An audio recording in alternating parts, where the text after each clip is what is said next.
Nima bo'ladi siz bilan uchrashgan fuqaro o'rtalar nima bo'ldi?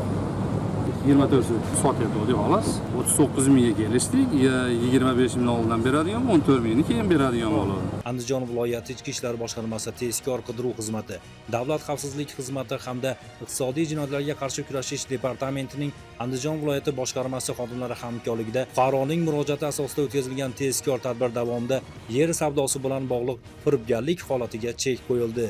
Aniqlanishicha, Marhamat tumanida yashovchi 1988-yilda tug'ilgan shaxs boshqa shaxslar bilan oldindan jinoiy til biriktirgan holda davlat zaxirasida bo'lgan 24 sotix yer maydonini go'yoki turar joy toifasiga o'tkazilgani va uni rasmiy tartibda xaridor nomiga rasmiylashtirib berish imkoniyati mavjudligini aytib, yer maydonining har bir sotixini 1700 AQSh dollardan hisoblab, jami 39 ming AQSh dollariga sotishga kelishgan. Tezkor tadbir davomida kelishilgan 39 ming AQSh dollaridan 25 ming AQSh dollarini Marhamat tumani hududida olgan vaqtida gumonlanuvchi shaxs ashyoviy dalillar bilan qo'lga olindi.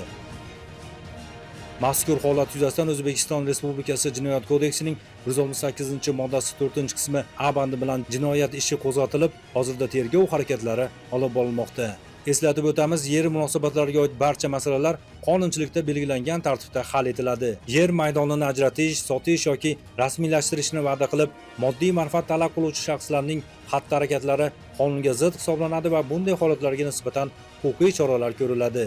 Andijon viloyatida yer savdosi bilan bog'liq noqonuniy holatlarni oldini olishga qaratilgan tezkor tadbirlar davom etmoqda.